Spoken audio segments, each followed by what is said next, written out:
Right now, St. Paul police are still looking for suspects linked to deadly incidents over the past few days. At the same time, the city is looking for ways to turn the trend around. Cece, what have you heard from leaders so far? Yeah, a lot about community and conversations surrounding that. But St. Paul Police Chief Axel Henry says the last 4 days have not been good days. That's because over the course of 4 days, there have been 3 homicides. As of this afternoon, no arrests have been made in the city's latest violent crime that happened Monday night. And while police continue to investigate, they also recognize that the department can't tackle this violence alone. The chief called out community members who know others wanting to commit violence, and he asked them to be a part of the solution, not the problem. Experts say random shootings are rare, and what typically drives crime is interpersonal conflict.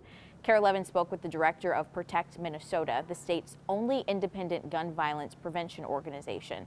She says safe storage gun laws and reporting lost or stolen weapons, along with conflict resolution, can help people in crisis. There are things that we can do before the incident occurs to make sure that somebody who's actively in that moment of rage or fear doesn't pull the trigger of a gun, because we all live with the collective trauma of knowing that anybody who's experiencing a break of some kind mostly has easy access to firearms. Chief Henry said the recent shootings are likely not connected. You know, Cece, this is interesting to me because St. Paul, the city of St. Paul, is a very close-knit city. So looking at this violence, did the police chief mention any stats about these homicides? Yeah, he actually did. The chief says there have now been 22 homicides in the city this year, which is down from 27 this same time last year. The chief also mentioning that 80% of the murders have been solved. But again, it's more about that prevention. Absolutely. Cece, thank you very much. Charges have now been filed in a double shooting just northeast of St. Cloud over the weekend. Police say they found 2 men shot on a farm just outside of Foley Sunday afternoon. According to charging documents, those men, along with the 21-year-old suspect Ismael Santos, all lived together. Now, according to the criminal complaint, the 3 men were drinking and got into a fight before Santos allegedly shot them. They're expected to survive. Santos is currently in jail awaiting his first court appearance. About 2 hours ago, Hennepin County District Attorney Mary Moriarty announced the first person to have their sentence adjusted under a new law. Today, she filed a request to reduce the sentence of Jerome Nunn to time served. It's part of a law that allows prosecutors to request a shorter sentence for someone who has proven that they have been rehabilitated. Nunn was sentenced to prison in 1995 on murder charges when he was just 19 years old. Moriarty says over the past 28 years, he earned multiple degrees, became an ordained minister, and now works with a nonprofit. She also says the mother of his victim supports the decision. Well, turning to Decision 2024, the presidential election is less than 3 weeks away. I know we've been on this countdown, and the candidates, they're keeping their attention on battleground states. Today, Vice President Kamala Harris is back in Pennsylvania for another campaign event before heading to Wisconsin tomorrow. And tonight, Fox News will air its first pre-taped sit-down interview with Harris at 5 p.m. On the Republican side, former President Trump's running mate J.D. Vance will also be in Pennsylvania for a rally today. He'll then head to North Carolina for a rally tonight. Trump himself held a rally yesterday in Atlanta as Georgia began early voting. He will head up north to Detroit for a rally this Friday. Well, early voting in Georgia shattered a record in its first day yesterday with more than 250,000 ballots already cast.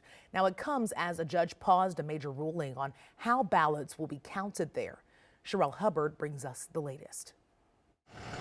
In some parts of Georgia, the long lines formed before daybreak. In Canton, Georgia, this line of cars seemed to stretch as far as the eye could see. Beginning Tuesday, voters were able to head to the ballot box in the state, and show up they did, en masse. This election affects the whole country and also the world. So get up and get out there and vote. Georgia, a swing state, plays a crucial role in who will take the White House in November's tightly contested presidential election between former President Donald Trump. Well, we have to beat her. Look, we do. have to beat her. She's not for this job.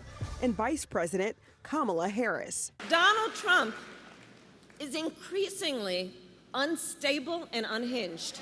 According to Georgia state election officials, votes cast exceeded 250,000 by late afternoon. Georgia Secretary of State Brad Raffensperger laid out his goal for this election cycle. It's going to be free, it's going to be fair, and it's going to be fast. And we think that's really important. In the razor-thin 2020 presidential race, a statewide audit had to be performed to debunk claims of widespread election fraud or irregularities. This year, some constituents say they're doing their parts to ensure that they are counted. Last time I waited, line going around the block, around the corner. Now I'm getting my vote in today. I'm Sherelle Hubbard reporting.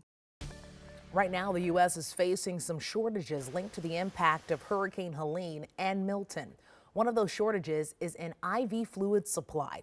Its biggest producer is in North Carolina.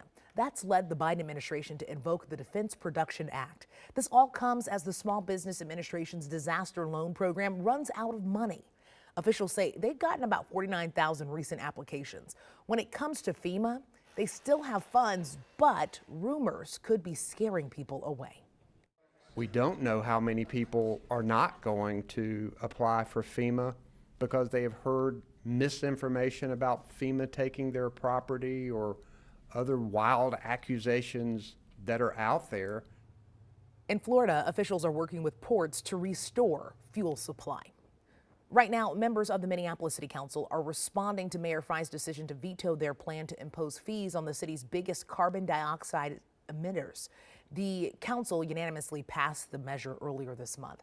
It would have charged 36 larger companies in the city $452 per ton of carbon dioxide. Mayor Frye says he supports the concept, but had to veto the resolution because it would violate state law. Today, council leadership is outlining why these fees are needed.